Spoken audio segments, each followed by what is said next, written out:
Purpose of those studies is to determine the level of assessment in each class of property in each township.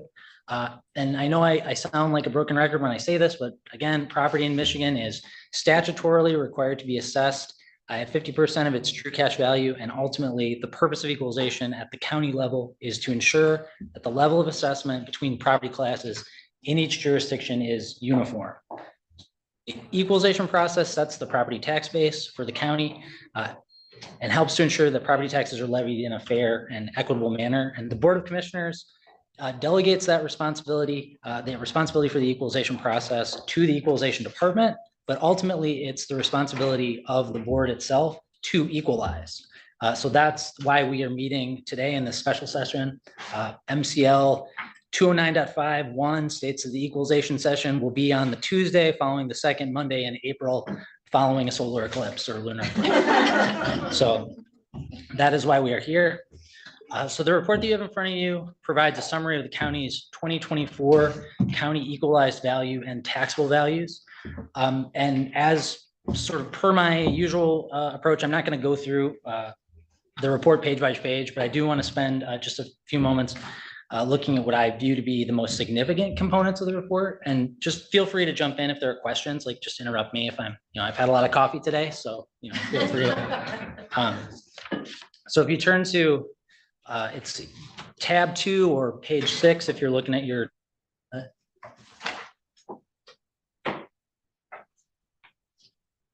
So tab 2 is a letter to the board, which states that all county equalized values are subject to review and change by the Michigan State Tax Commission until the 4th Monday in May, when the final order of state equalization is issued. The official report, which is included in here, it's the L4024, it's under tab 14. That's filed with the STC by May 6th.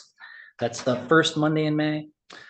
State equalization will take place on May 28th of 2024. So the calendar or the schedule looks like at the township level, we have March border review in March, county equalization follows in April, and then state equalization follows in May. So that's sort of the schedule. But just broadly, I want to just thank my staff and then all of the assessing officers in the county. It's a back and forth process to do equalization, and we always need the help of the assessors to make it happen. If you turn to tab 4, which I think is page 8 in your digital, this is just the certification of the recommended county equalized valuations by the equalization director. And on the certification, it just states that Leelanau County is a level 4 county, and that I, as director, am certified as a level 4, and indicates my recommendations for county equalized values for the various classes. So the certification indicates the county equalized value of each class of real property, the total county equalized value of personal property, and then the overall county equalized of both the real and personal property in the county. What is timber cutover? So yeah, I'm glad someone noticed that. Timber cutover is a classification which we have never previously had in the county. In essence, it's where you've essentially cut the timber for a crop, and then the land doesn't have anything on it yet, right? It's not been put into commercial or residential. So that classification has come about, I think personally, as part of as an error, and I'm trying to work with the assessor to get those properties classified where they should be. But for 2024, for this year's roll, that is where they were classified, and it's two specific parcels. No, I think it's less than 80 acres. So to qualify for agricultural, you have to have at least 50%, 51% in cultivation, right? So to qualify for the farm exemption, agricultural exemption. So to be classified as agricultural, yes, you have to be conducting some kind of agricultural operation. There's a percentage. It's got to be what, 51%. So the percentage, the 51% is related to qualified agricultural. So for example, and this is, I know I've gone back, but there's a taxpayer that have many discussions with on this topic. To be classified as agricultural, there's no size requirement. So for example, the example that I always use is you could have a 10-acre parcel and you're using 1 acre of that parcel to grow, say, something very, very high value, like say saffron. But saffron is a very expensive crop. So the value of that 1 acre would be enough that that parcel could fall into the agricultural class, even though nine other acres are just woods. So the agricultural class is not, there's no size requirement. Now, if you own a piece of residential property, you can get what's known as a qualified agricultural exemption. And in that case, if you have a 10-acre parcel and you're farming on 6 acres, you can get a qualified agricultural exemption. So what if you're farming 1 acre of something that doesn't have high value? So the way the classification works is first the assessor will look at the property to determine what's the use that's going on, and what are the uses that are going on. If there's multiple uses, then the assessor then looks at the value of each of the uses, and the value of the highest use drives classification. So does that value have to be 50% of the total? So in the case of agricultural, in order for something to be agricultural, the predominant value of whatever agricultural operation is, that has to be greater than whatever the other operations are, if that makes sense. Timber cut over and tree farms do not count. Timber cut over is its own special class. Yeah. Can be part of a function. Correct, yeah, so correct. So you can have an adjacent woodlot can also be, so if you have a 40 acre of corn and then you've got a contiguous adjacent woodlot, that woodlot can also be in the agricultural class.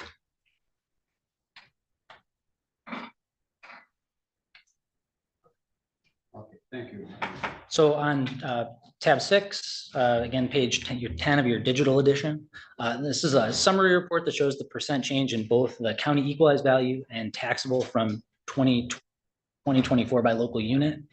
Overall parcel count has increased by 0.6%, which is a net gain of 157 parcels. But county equalized value from 23 to 24 has increased 23.57%, and that's correct. Sorry. So that was an increase of 5.5 billion to 6.8. So 5.5 billion last year to 6.8 billion this year. And that's just real estate values. So that is the assessment on all of, so residential, commercial, agricultural, everything that's being assessed. Does that address Mr. Mikowski's concern? Correct. So this increase is seen on everyone's assessment notices that they're receiving. They're not everyone is necessarily seeing a 23.57% increase. This is for the entire county as a whole. So it's not a state action, it's the value of the market, it's a market. Correct. So this is driven by the market. Yeah. Correct.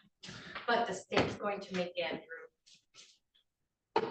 meet that state value. So Andrew just can't say, you guys only are really getting hard. I'm just gonna only raise you guys up a few percentage, and the state's not going to allow that. Well, the assessors could try that, I guess, not Andrew so much. But the assessors can't do that either. Well, the assessors have so many years to bring it up to what the state They gotta says. meet the state. So again, like I said at the start, like I sound like a broken record every time I come in front of you. Statutorily, we assess it. Assessments have to be at 50% of true cash. So then that's what the equalization process does. So But so like, for example, you got under Traverse City, that change.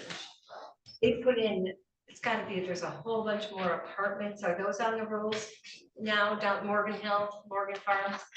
Are those on? Is that what some of that is? yeah, I would assume that increase from 68 million to 87 million includes that. It's also, I mean, it's including anything that was added. So if anyone put up a garage or anything like that, it's contributing to that increase in assess. But that would also add if something got sold. Correct. Yeah. For too high of, or higher. If something's sold and uncapped, correct. If they sold it in an uncapped, that, that would have been, because there's condos in there. There's a lot of the homes that got built on top of that ridge, that hit the Correct. rolls at the end of December. And those, the apartment complexes, not all of them are done, but whatever was done, if it was 70% done, that hit at that time. Correct, So they've had a lot of activity in that little corner correct. this last year. I just know because I just happen to go by and see it on there every. So that increase, that 23.57%, that's in contrast to an increase from 22 to 23 of 19.74%. So I look back each year at those yearly increases, and I've looked at it from 2013 to 22. And between that time frame, the average increase per year was 3.53%. So it's pretty clear that we're in an assessing environment that's being driven by a market that's unlike anything that we've previously seen.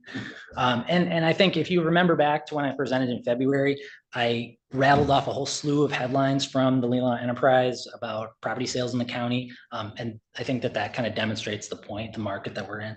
And of course, whenever I see these numbers that seem like very high, that seem like, wow, I always talk to other equalization directors. So I spoke with Jim Baker at Grand Traverse County, he's the equalization director, and then Emily Sullivan, Charlevoix County, she's the equalization director. Grand Traverse County saw a 19.47% increase in their county equalized. Charlevoix saw a 21% increase in their county equalized. So, and those are similar counties to us in the sense that they have lots of waterfront, homes on the water, second homes, that sort of thing. So again, Leelanau's not alone in experiencing the increase in assessed across the board. In terms of taxable value, and again, taxable value is what folks actually pay their taxes. That's how their taxes are determined, along with millage rates. The county increased 9.33% from 23 to 24, and that was to 3.9 billion. So, and that number, as you know, is held down by the statutory limitations imposed by Proposal A. Does that read like last previous years?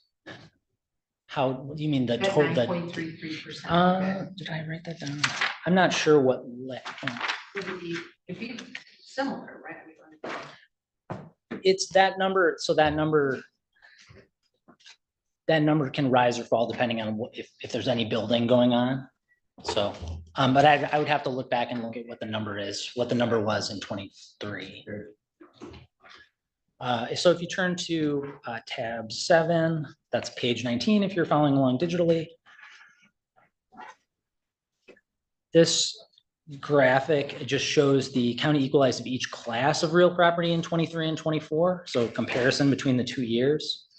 And I think this is an important graph to look closely at because it highlights the significance of the residential property in the county. So the residential class makes up 91.82% of the total assessed value in the county. So it's primarily the market for residential property that's driving these increases in county equalized every year.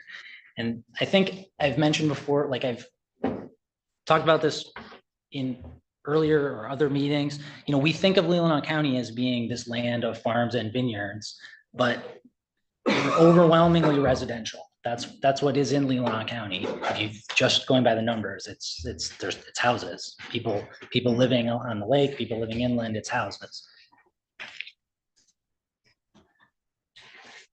If you turn to tab 8 or page 20 digitally, this shows the county equalized values since 2003. So you can see that values climbed until 2008, which was the high point at the beginning of the Great Recession. And then from there, it took until 2020 to surpass that 2008 value. And Leelanau then has continued to increase each year. So the jump from 23 to 24, 23.57%. That 23.57% represents an increase in assessed value of over $1.2 billion. So that's just an unprecedented increase in value. And as you might suspect, the previous record was set in 22 to 23. So if you flip to the next page, this is the increase in taxable values across that same time frame. So again, this is, a much more, just looking at the graph, you can see it's much more steady year-to-year increase because the increase in taxable value are tied to the rate of inflation, which has historically at least been quite low for the period of 2003 to 2020. And again, as we've discussed previously, the inflation rate multiplier set by the state of Michigan for 2024 was 1.05 or 5%. And that's the same as last year because the overall inflation rate was determined by the state for 2024 to be 5.1%. And 5% is the maximum allowable increase per proposal A. So for example, last year, the overall inflation rate was 7.9, but the multiplier used by the state was 1.05 or 5%, because that's the maximum allowable. Thus far, that 5% tax, or excuse me, 5% cap set by proposal A has only been hit twice so far. So it was hit in 23 and then it was hit again this year.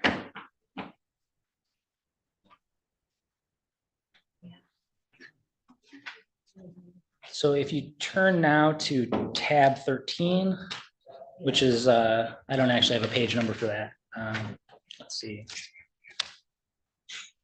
So page 37 digitally, Yeah, maybe? 37. Okay, so the L 4037, these are the L 4037s for the units in the county or the townships.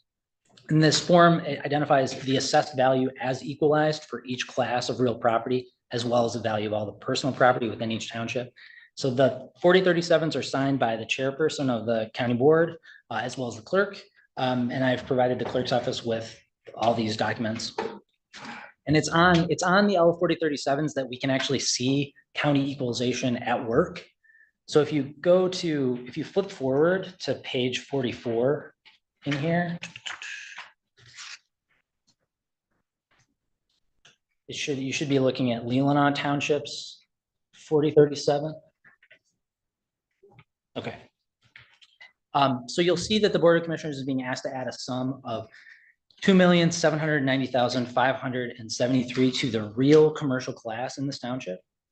So the reason for this is that while the real commercial class had an assessment ratio of 49.94 prior to the March Board of Review, the Board of Review reduced the assessment of a single commercial property by $2.5 million. So that reduction meant that the assessment ratio for real commercial was no longer between 49 and 50. And that means that the Board of Commissioners has to apply a factor to shift that class in that unit to 50%. So this is what equalization is. So adding that 2,790,573 to that class brings the ratio of that class from 46.89 to 50. So again, that is equal. That is what equalization is. And this is the first time since 2019 that the Board of Commissioners has been asked to apply a factor to a unit in Leelanau County. And the first time that I've gotten to do it as a equalization director, which was very interesting because I had a lot to learn and I had to call Lori Spencer several times. What was the factor rate that's gonna come down on? It's just on commercial or residential? So it was on commercial. Okay. And the factor was 1.06629. All right. Thank you. And that's a percentage was added to the value of every commercial piece then? Correct. To reach this. Right, to bring them, yes, to add to that class, to bring them to 50%. And I mean, if you're interested to see all the March Board Review documentation on what happened to cause that, I have that if you want to come over to my office and we can look at it. If you're that interested. Lemonade. So then the final tab that I'll be talking about is tab 14, which is again page 49 if you're following along digitally. This is the L 4024, which is the official report that's submitted to the State Tax Commission, signed by myself, the clerk, and the chairperson of the board. It's mailed to the state by May 6th. I provided the clerk's office with that form. So just to wrap up, March Board of Review followed by county equalization in April and then state equalization in May. That represents the conclusion of the year's assessment cycle. In the equalization department, we look, it's a time of accomplishment for us, but we're also looking forward to getting out in the field and actually enjoying the nice weather. And then starting this whole process over again. So that is the equalization report, and I'm happy to take any questions that you may have. Before we have questions, you want to get a motion on the table? Commissioner Hogarth? I would move to recommend that the county board, no? So we are making up. This is a special meeting. Yeah, okay. I move that the county board approves. Do we recommends? This Motion is. by- By Al Guyer that the Leelanau County Board of Commissioners approve Leelanau County Resolution 2024 ... A resolution approving the 2024 Leelanau County Equalization Report, seconded by. Support. Yeah, I would take out the word, The you motion, take out the yeah. word Well, the recommends. motion, yeah, doesn't need to have recommends. Support Ken's motion. Yeah, you heard me say. And Exactly what been you moved and said. seconded. Now any discussion before we have a roll call? Good job. Commissioner Thank you. Rexroad? So, I know this is all done according to, you're not, but I can't help but comment how much it breaks my heart to see what is happening to Leelanau County. And I lived here all my life, and my family moved here in 1800s. Since 2004, taxable and SUV is up 230%. Legacy families in this county can't live here. People that spent their whole life living here, farmers.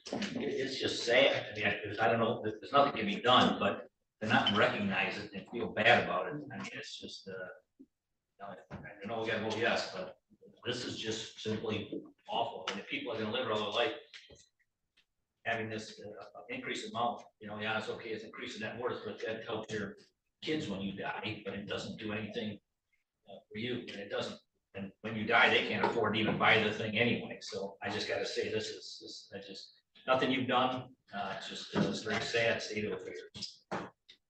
But Doug, doesn't, I mean, those legacy families, aren't they the ones who are benefiting from it or no? I mean, if you had a lot of land. I've had the same piece of property since 1987. It's a ledger, but it doesn't put a nickel in my Yeah. pocket, and it just expands. But some families that have more acreage, it's working for them, right? Or they may It's the sell. Only if they If they sell, sell, yeah, well, if they which sell. means they're leaving the county. But they don't want to And- sell. Yeah. So Well, then. not all of it, but I'm just saying some of it, so. Yeah. Small parcels or something. I don't know. Most of it is no benefit to anyone who lives here. It does not benefit the. No, it doesn't benefit a farmer, doesn't benefit anyone wants to pass that farming land on. There's almost zero benefit to people who want to spend their life here and have all their life. Any questions for Andrew? Well, Comments? And Thank you for this. worse then is, so now the value on paper, as Commissioner Rexroth said, goes up and up, which make, of course, the value is going up. And then a millage is passed, and that's a double whammy, because now not only is there the struggle of trying to survive here and pay your taxes, now you've got increased taxes because now you're so much more valuable, so you're paying taxes based on that. And, you look at the difference in, No. what'd you say, the residential, compared to 11% in the last. ag. At least some people get farm subsidies. Some do, Federal but it's subsidies. very, I don't know, if they get a farm subsidy, it's certainly not going to be paying the differences.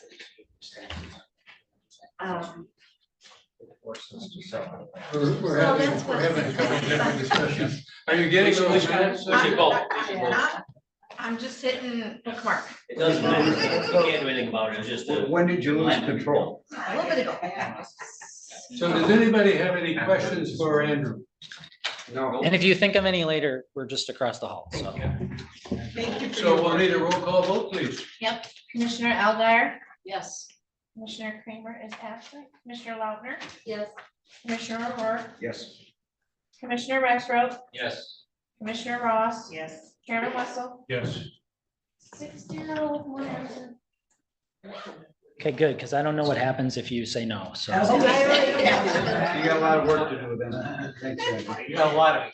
Thank you, Andrew. Today. We now have an item on the agenda that we've already discussed in our executive committee. So I think we don't have any more business on this item. Which item? Somebody makes a motion. I move to recommend that the county board of commissioners approve the submittal, right? Whoa, you're not recommending No. anything. Okay, then why is I this? move here then? that. You move that, just take the recommend out, because we're. I move that the County Board of Commissioners approve the submittal of the MNRNA RAP grant by the Parks and Recreation Commission to provide engineered wood fiber in the playground area at the Miles Running Park. Support. Discussion. I just, as I said earlier, I think that this ought to be, we've got to look at this as one big project and not be piecemealing these. Because if we're going to get support from them, I would rather see it be done on a large project. Okay, the motion is on the floor. Let's vote it. All those in favor say aye. Aye. Opposed? Aye. Motion approved 5-1. Thank you. We're now down to public comment. Well, yep. Yes.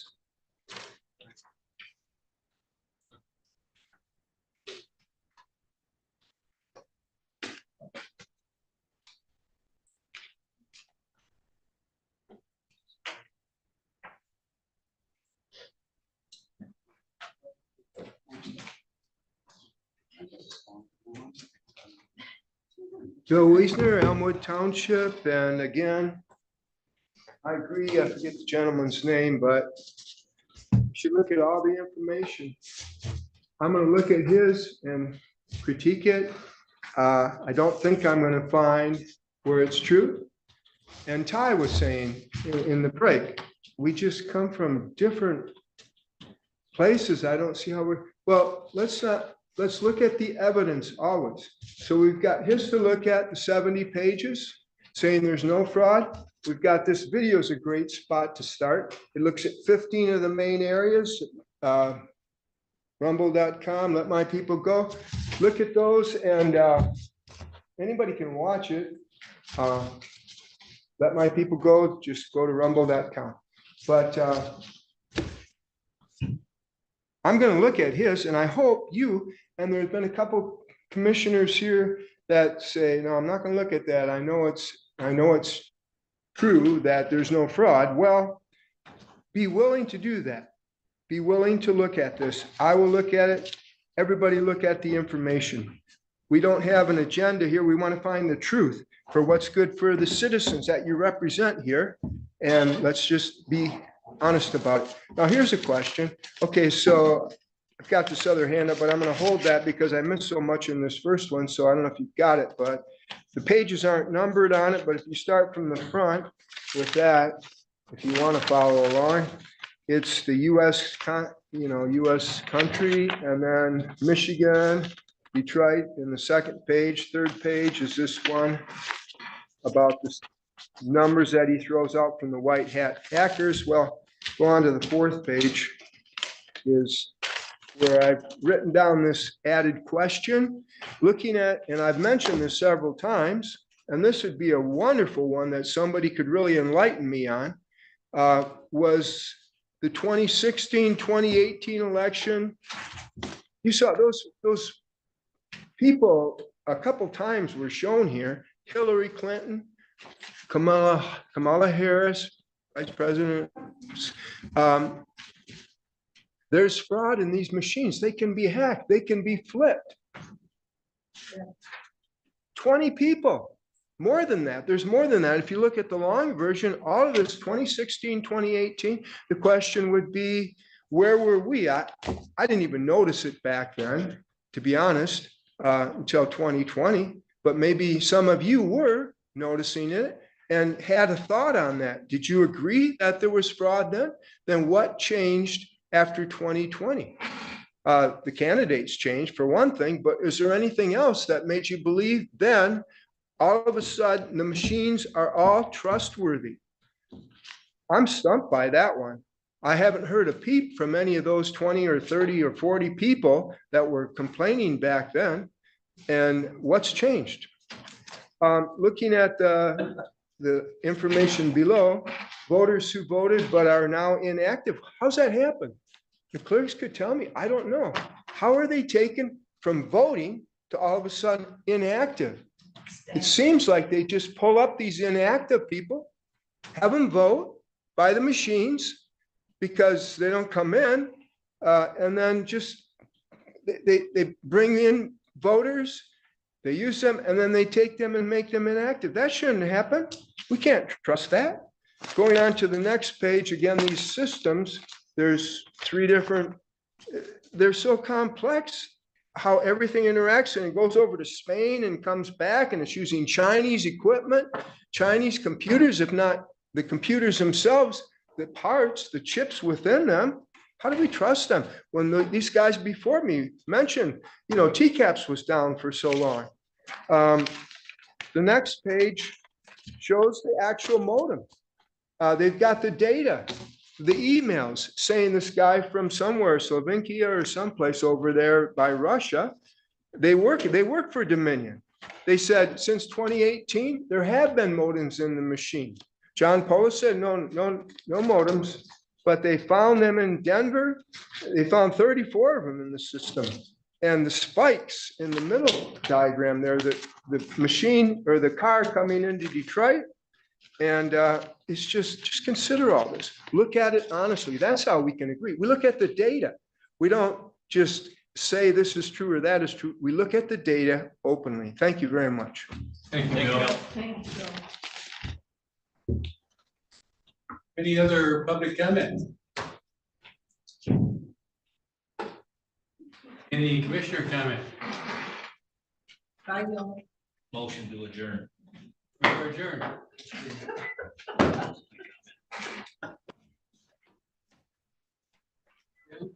Did we sign Andrew's thing today? Did he- I don't think so. He must have given them to Allison. Michelle's not here to sign them. Are you coming back at all this week? Yeah. Okay, just let us know.